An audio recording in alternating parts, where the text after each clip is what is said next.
नमस्कार दोस्तों, आज हम लोग कंडीशनल सेंटेंस के फोर्थ पार्ट पर यानी चौथे पड़ाव पर हैं। और इस चौथे पड़ाव पर हम लोग सीखेंगे past perfect tense. Past perfect tense का हेल्पिंग वर्ब हैड है और मैं हैड पर भी सेंटेंसेस बना चुका हूँ, जिसमें हम लोग सीखे थे कि यह हैड जो है पास्ट इंडेफिनिट टेंस का पॉजेसिव वर्ब था और उसके बाद नाउन आया हुआ था। लेकिन यहाँ पर हैड के साथ वर्ब की थर्ड फॉर्म आएगी। और इतना ही नहीं, हम लोग पहचाने कैसे कि यह हैड जो है पास्ट इंडेफिनिट का पॉजेसिव वर्ब है या पास्ट परफेक्ट का हेल्पिंग वर्ब। तो हम बता दें आपको, अगर हैड के बाद कोई नाउन आता है जिस पर सब्जेक्ट का पोजीशन शो हो रहा है, तो ये समझ लीजिए कि यह हैड पास्ट इंडेफिनिट टेंस का पॉजेसिव वर्ब है, यानी यह स्टेटिव वर्ब है। इसमें कोई क्रिया नहीं होती है, सिर्फ रखने का काम होता है, कोई चीज़ रखने का काम होती है पास में। कोई एक्शन, बहुत बड़ा एक्शन नहीं होता, कोई मोशन नहीं होता इसमें। लेकिन पास्ट परफेक्ट टेंस में यह वह हेल्पिंग वर्ब का काम करता है। और जब इसके तुरंत बाद वर्ब की थर्ड फॉर्म आए तो ये समझ लीजिए कि पास्ट परफेक्ट टेंस का हेल्पिंग वर्ब है। यहाँ पर देखिए दिया गया है किस तरह से यह काम करता है। यह हैड जो है यहाँ पर वर्ब का सेकंड फॉर्म नहीं है, पॉजेसिव वर्ब नहीं है, बल्कि यह हेल्पिंग वर्ब है। और यह हेल्पिंग वर्ब के साथ वर्ब की थर्ड फॉर्म आती है। यहाँ पर देखिए शो किया गया है हैड के बाद वर्ब की थर्ड फॉर्म। अगर ऐसी कंडीशन आपको सेंटेंस में मिले तो समझ जाइएगा कि यह पास्ट परफेक्ट टेंस है, इसमें बिल्कुल कंफ्यूज मत होइएगा। लेकिन अगर इसी हैड के साथ इस हैड के साथ कोई नाउन आता है, इस हैड के साथ कोई नाउन आता है, तो समझ जाइएगा कि यह जो है पास्ट इंडेफिनिट का पॉजेसिव वर्ब है, स्टेटिव वर्ब है, किसी चीज़ को सब्जेक्ट द्वारा रखा जा रहा है। तो आइए सीखते हैं किस तरह से कंडीशनल सेंटेंस में पास्ट परफेक्ट टेंस काम करता है और कैसे दोनों एक दूसरे के को सपोर्ट करते हैं। When if clause is in past perfect tense, अगर समझिए जब if clause past perfect tense में है, अगर if clause past perfect tense में है तो क्या बन जाएगा बच्चों?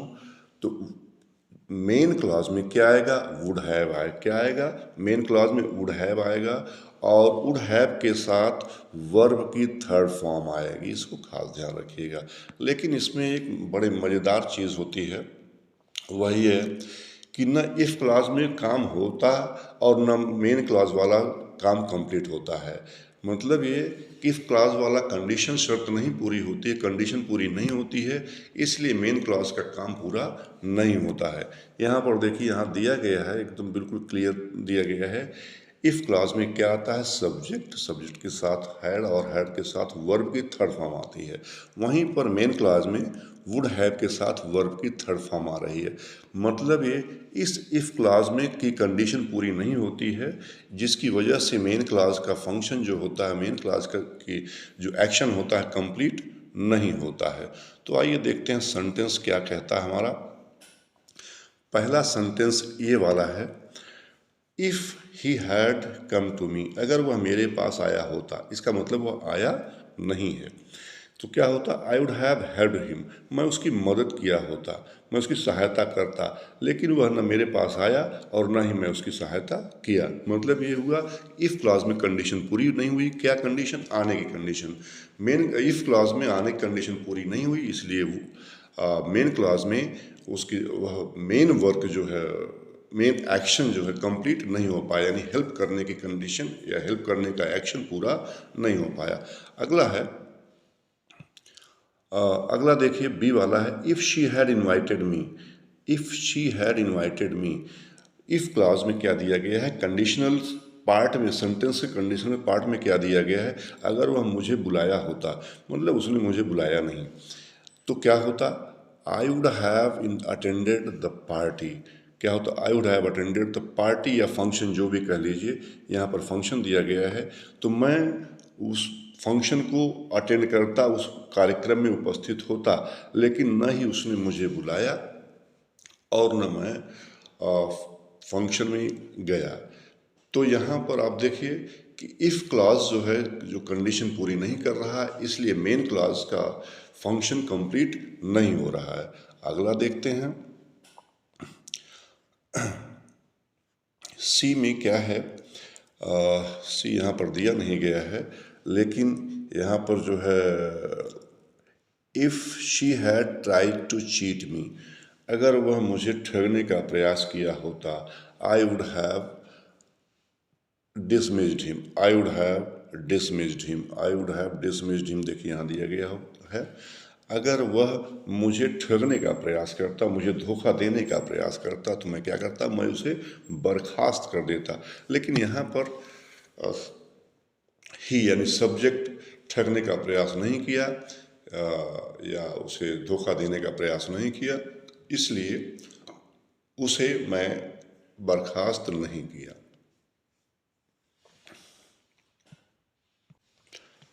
अगले सेंटेंस पर चलते हैं, if she had taken medicine timely, अगर वह दवा समय से ले ली होती, शी वुड हैव रिकवर्ड, वह अब तक ठीक हो चुकी होती। लेकिन उसने कंडीशन, इफ़ क्लास में कंडीशन पूरा नहीं हुआ दवा लेने का, जिसकी वजह से मेन क्लास में कंडीशन पूरा नहीं होगा, ये ध्यान रखिएगा।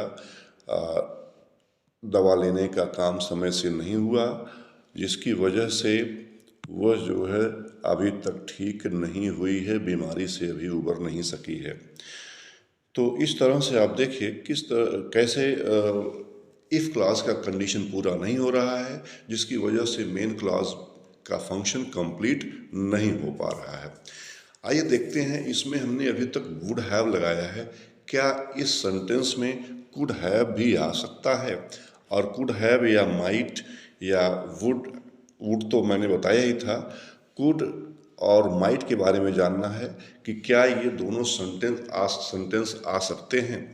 कुड और माइट, जैसा कि मैंने बताया था आपको, वुड जो है सर्टेनिटी शो करता है, कुड एबिलिटी शो करता है, और माइट पॉसिबिलिटी शो करता है। तो क्या ऐसे सेंटेंस में कुड और माइट यानी कि एबिलिटी और पॉसिबिलिटी दोनों शो हो सकते हैं? तो आइए देखते हैं कैसे ये हो रहा है, कुड कहाँ यूज़ हो रहा है और माइट कैसे यूज़ हो रहा है।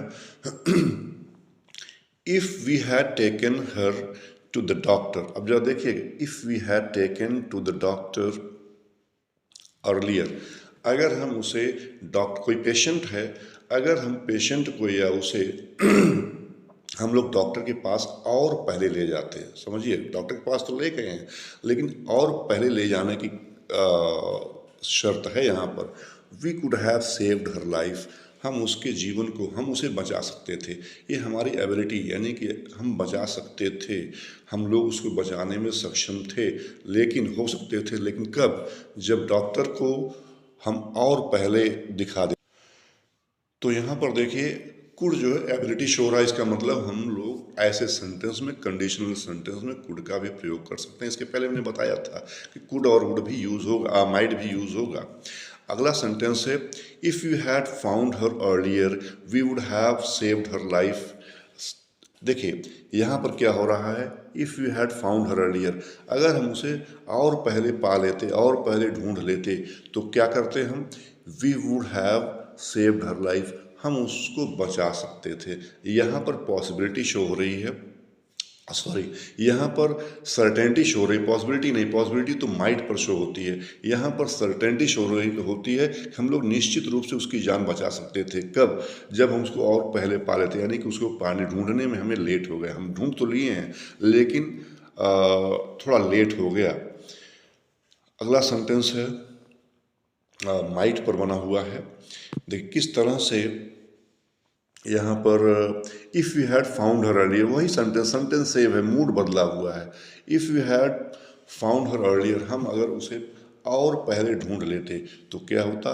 We would have we might have saved her life, we might have saved her. यहाँ देखिए माइट लगा हुआ है, माइट पॉसिबिलिटी शो कर रहा है कि हम उसका जीवन बचा सकते थे, उसकी जान बचा सकते थे। संभावना थी बचने की, बचती न बचती बात अलग की थी, लेकिन यह संभावना थी कि हम उसको बचा सकते थे।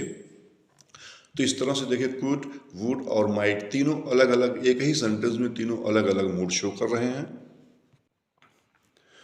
तो इस तरह से आप इस ऐसे कंडीशनल सेंटेंस में माइट, कुड और वुड तीनों का यूज़ कर सकते हैं, लेकिन यह ज़रूर ध्यान रखिएगा कि सेंटेंस का मूड क्या है, पॉसिबिलिटी का है, एबिलिटी का है, या सर्टेनिटी का है। तो इस पर बहुत ज़रूरी है कि इस किसी भी सेंटेंस में मूड को पहचाना जाए। आगे देखते हैं किस तरह से हैड सब्जेक्ट के पहले आ जाता है, और जब यह सब्जेक्ट के पहले आएगा हैड, तो इफ़ जो है उसमें से हट जाएगा, इफ़ ओमिट हो जाएगा, इफ़ को हटा दिया जाएगा। तो हैड सब्जेक्ट के पहले आता है तो इफ़ हट जाएगा। आज देख लीजिए इस सेंटेंस में दिया गया है किस तरह से, if he had come to me I would have held him. देखिए यहाँ पर दिया गया है इफ़ ही यानी सब्जेक्ट के बाद हैड आया हुआ है, यह सब्जेक्ट के बाद हैड आया हुआ है, लेकिन दूसरे सेंटेंस में, यहीं पर दूसरे सेंटेंस में had he come to me, अगर वह मेरे पास आया होता, तो यहाँ पर हैड ही इफ़ का काम कर रहा है, कंडीशन रख रहा है, आई वुड हैव हेल्प हिम, मैं उसकी मदद किया होता।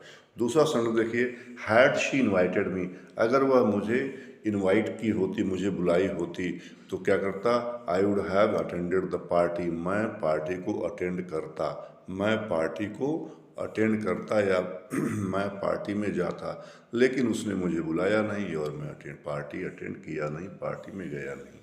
तो हैड सब्जेक्ट के पहले आ जाए तो इफ़ हट जाएगा और वह कंडीशन का ही फॉर्म में होगा, कंडीशन के ही फॉर्म में होगा।